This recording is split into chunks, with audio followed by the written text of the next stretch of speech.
কাউকে দিয়েছে ফাঁসির দণ্ড, রেখেছে আয়না ঘরে, কাউকে আবার লাশ বানিয়ে ভাসিয়েছে সাগরে। কাউকে দিয়েছে ফাঁসির দণ্ড, রেখেছে আয়না ঘরে, কাউকে আবার লাশ বানিয়ে ভাসিয়েছে সাগরে। করেছে এসব কিসের জোরে, ছিল কি দাতার মন্ত্র?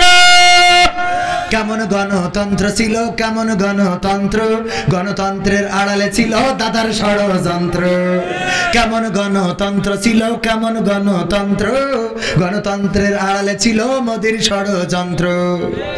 দেখেছি আগে নির্বাচনে লাগতো টাকার নোট, শুনেছি আগে নির্বাচনে লাগতো টাকার নোট, দেখেছি আমি ভোট করিতে লাগেনি কোন ভোট। কথা কয় না, ভোট লেগেছে। এক চাচা গেল ভোট দিতে, যাওয়ার পরে ভোটের দায়িত্বে যারা আছে বলছে, বাবা কেন এসেছেন কষ্ট করে? কয় ভোট দিতে আইছি। কয় ভোট দিতে আইছেন, বাড়িতে রওনা দিয়েছেন কখন? কয় ফজরের নামাজ পড়ে বেরোইছি। কয় আমরা তো তাহাজ্জুদ পড়ি, কাম সেরি ফেলিস। আমাকে তো তাহাজ্জুদ পড়িতে সে কাজ করা শেষ। তা বাবু হয়ে গেছ, তাহলে হয়ে গেছ মানে কি শেষ? আচ্ছা তাহলে বাবু একটু কালি লাগাই দাও না, এবার বৌমা খুবেন আমি বুঝি না। কালি লাগাই দিয়ে চলে যাচ্ছে, ডাকতে পারছে চাচা শোনেন, শাশির জন্য আবার কষ্ট দিয়েন না। বাচ্চা তোমার শাশির ভোটটা দিয়ে গেছে তো ও মনে করছে কি দেখি, যাই হোক পাগল ছাগল মুরব্বী মানুষ বুঝাই দিব। হ্যাঁ দিয়ে গেছে। দেখো কত বড় নেমো খারাপ গো, কার সাথে সংসার করেছি আল্লাহ, আল্লাহ তুমি ওর সাথে আমার জান্নাতেও নিও না। তো যারা প্রিজাইডিং অফিসার বলছে, বাপু কি হইস কি বা শাশির পরে এত রাগ কেন? বলছে রাগ করবো না বাজান, আজ 12টা বছর হয়ে গেল মরি কবরে শুয়েছ, তাই এসে যখন ভোট দেখেছিস আমার সাথে দেখা করে যাবি? তুই ভোটটা তো দিয়ে গেছিস, তাই দেখা করিয়ে যা আমার সাথে, আমি বুড়ো কেমন করিয়ে থাকি। কথা কি বোঝা গেছে? শুনেছি আগে নির্বাচনে লাগতো টাকার নোট, দেখেছি আমি ভোট করিতে লাগেনি কোনো ভোট। ভোটের আগে পাশ হয়েছে মন্ত্রী মিনিস্টার, লাগেনি মিছিল, লাগেনি মিটিং, লাগেনি তো পোস্টার। নির্বাচন কমিশন ছিল ইন্ডিয়ার পাতানো কোন যন্ত্র। কেমন গণতন্ত্র ছিল, কেমন গণতন্ত্র, গণতন্ত্রের আড়ালে ছিল রায়ের ষড়যন্ত্র। কেমন গণতন্ত্র ছিল, কেমন গণতন্ত্র, গণতন্ত্রের আড়ালে ছিল মোদির ষড়যন্ত্র। বিরোধী দল যারা সংসদে ছিল তারা ছিল পোষা ময়না, দেশ জ্বলে পুড়ে হয়েছিল ছাই তবুও তো কিছু কয় না। বিরোধী দল যারা সংসদে ছিল তারা ছিল পোষা ময়না, দেশ জ্বলে পুড়ে হয়েছিল ছাই তবুও তো কিছু কয় না। শাসনে ছিল না সততা নিষ্ঠা, বিচারের ছিল না মান, সংসদে বুঝি তাই শোনা যেত মমতাজের গান। ঠিক না বেঠে? মমতাজের গান শোনা গেছে না যায় নাই? মমতাজের গান শুনলাম সংসদে আমার নেত্রী রে, তেল দিয়ে কত গান শোনাইলো।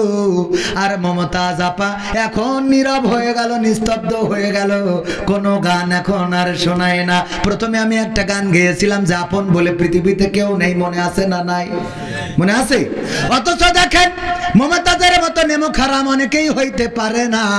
মনির খানের নাম শুনেছেন না শোনেন নাই? তার নায়িকার নাম কি একজন বলেন? হ্যাঁ এটা তো মুখস্থ থাকতে হবে। অঞ্জনা, এই অঞ্জনা যখন ছেকা দিয়ে চলে গেছে তখন মনির খান তার নাম ধরে গান গেয়েছে না গায় নাই? জানে যে আমি এখনো বিয়ে করিনি, বিয়ে করার পরে আমার স্ত্রী জানবে যে আমার অঞ্জনা নামে কেউ ছিল, তখন বাড়ি ফাটাফাটি বাঁধবে না বাঁধবে না? এরপরে ও অঞ্জনা তুমি কথা রাখলে না, চলে গেলে মনিরামপুর দিয়ে ঝাপা পাওয়ার পার হইয়ে। অঞ্জনা ঝাপা পাহাড়ে আসলাম তোমার পাইলাম না অঞ্জনা। সব গানে অঞ্জনা আছে না নাই? অঞ্জনা অঞ্জনা করে গোটা বাংলাদেশের যুবকদের মাথা খারাপ করে দিলে গো। দেখেন মনির খান তার ভালোবাসার মানুষের জন্য এতবার গাইতে পারলো, আর আমার মমতাজ আপারা জীবনে লেখাপড়া করে নাই, বাংলা ভালো করে পড়তে পারে না, পড়তে যেয়ে দাঁত ভেঙে যায়। এই লোকরা এমপি হয়ে গেল, সরকারের এত সুবিধা পাইলো, এত খাইলো, তেলবাজি করলো সংসদে, আর যখন চলে গেল তখন আমার মমতাজ শেখ হাসিনারে নিয়ে একটা গানও গাইলো না। তার মানে এ নেমো খারাম। বলেন ঠিক না বেঠিক?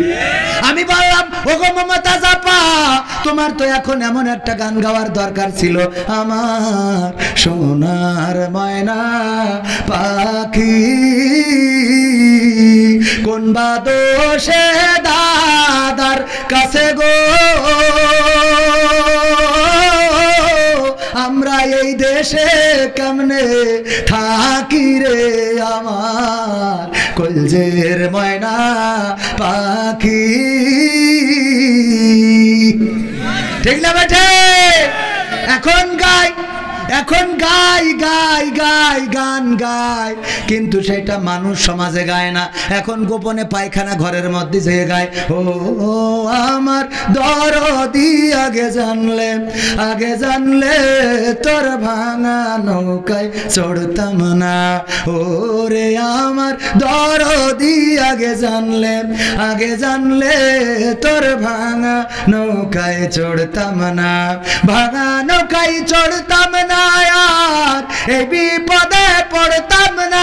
ওরে বিসি মিসি কেড়ে নিয়েছে, খুঁজার লোক তো পাইলাম না। আগে জানলে, কথা কয় না, আগে জানলে তোর ভাঙা নৌকায় চড়তাম না। গাই না গাই না গাই ভাইরা আমার। তাই কেউ স্থায়ী হয় না, হোক না সে হাসিনা কি বারে না, সে আরটা চিরকাল থাকে না। ঠিক না বেঠে? ক্ষমতায় কেউ স্থায়ী হয় না, মুজিবুর বেশি দিন থাকেনি, জিয়াউর কেউ তো রাখেনি। মুজিবুর বেশি দিন থাকেনি, জিয়াউর কেউ তো রাখেনি। এরশাদ চলে গেছে পৃথিবী ছেড়ে, এরশাদ চলে গেছে পৃথিবী ছেড়ে, কেউ আজ তার কথা কয় না। ঠিক না বেঠে? ক্ষমতায় কেউ স্থায়ী হয় না, হাসিনা ক্ষমতা ধরে রাখতে আয়না ঘর বানিয়েছিল, জনগণের রোশানলে দাদার দেশে পালিয়ে গেল। হাসিনা ক্ষমতা ধরে রাখতে আয়না ঘর বানিয়েছিল, জনগণের রোশানলে দাদার দেশে পালিয়ে গেল। ডিবি হারুনের পাশে আর, ডিবি হারুনের পাশে আর পরিমণিদের দেখা যায় না। ঠিক না ভাই? ঠিক বললাম? দেখা যায়? ক্ষমতায় কেউ স্থায়ী হয় না, হোক না সে রহে না কিবা হাসিনা, সে আরটা চিরকাল থাকে। এই চেয়ার চিরকাল থাকে না। ফেরাউনের ছিল না, নমরুদের ছিল না, আবু জাহেলের ছিল না, আব্রাহার ছিল না, কারুনের ছিল না, হামানের ছিল না। সুতরাং বর্তমান তাদের রাস্তা ধরে যারা চলবে তাদেরও এই চেয়ার চিরদিন থাকবে না, কিন্তু যারা আল্লাহর পথে থাকবে তাদের ভয় থাকবে না। আগুনের মধ্যে গেলেও নমরুদ চিৎকার করে বলল, আগুন তুমি কেন ইব্রাহিমকে পোড়াও না? ওগো আগুন, তোমার কি দাহ্য শক্তি নাই? তুমি পোড়ানোর শক্তি কি হারিয়ে ফেলেছো? কেন জ্বালাও না? তোমার মধ্যে আমি তোমাকে এত কষ্ট করে আগুন তোমারে জ্বালাইলাম, এত বড় আগুনের কুণ্ডুলি বানালাম, উপর দিয়ে পাখিরা উড়ে যায়, সেই পাখিগুলো তোমার মধ্যে পড়ে যায়, তুমি ভস্ম করে দাও। ওগো আগুন, ইব্রাহিমকে ফেলালাম, এখনো কেন ইব্রাহিমের একটা পশম পর্যন্ত তুমি পোড়ালে না? আগুনের জবান খুলে গেল। আগুন বলল, ওগো নমরুদ শুনে নাও, আল্লাহ রাব্বুল আলামিন আমাকে বলে দিয়েছেন, ইয়া নারু কুনি বারদাও ওয়া সালামান আলা ইব্রাহিম। আল্লাহ বলছে, ওগো আগুন তুমি ইব্রাহিমের জন্য ঠান্ডা তো হবা, সেই সাথে আরামদায়ক হয়ে যাও। শুধু ঠান্ডা হলে হবে না, তুমি আমার ইব্রাহিমের জন্য আরামদায়ক হয়ে যাও, না শীত না গরম। ইব্রাহিমের জন্য আগুনের মধ্যে চেয়ার তৈরি হয়ে গেল, সেখানে বসে রইল। আর নমরুদ নিজেই আক্ষেপ করে, আহারে কি করলাম আর কি হয়ে গেল? যেই সেনাবাহিনী আমার, সেই সেনাবাহিনী বলে আপনি শিগগিরই দাদার দেশে চলে যান। কথা কয় না? যেই সেনাবাহিনীরে আমি টাকা দিয়ে পুষলাম, যেই সেনাবাহিনীরে, যেই পুলিশ, যেই বিএসএফ, যেই বিডিআর, যেই এএনএসআই, যেই ডিজিএফআই সব আমার খায়, ওরা আবার এখন কয় ম্যাডাম আর আমাদের দ্বারা সম্ভব না, আর আমাদের দ্বারা সম্ভব না, এখন আপনার যাওয়ার সময় হয়ে গেছে রে। ঠিক না বেঠে? ভাইয়েরা আমার, কোরআনের সাথে মিলাই নেবেন, আল্লাহ রাসূলদের জীবনীর সাথে মিলাই নেবেন। যদি ঘটনা না মেলে তাহলে বলবেন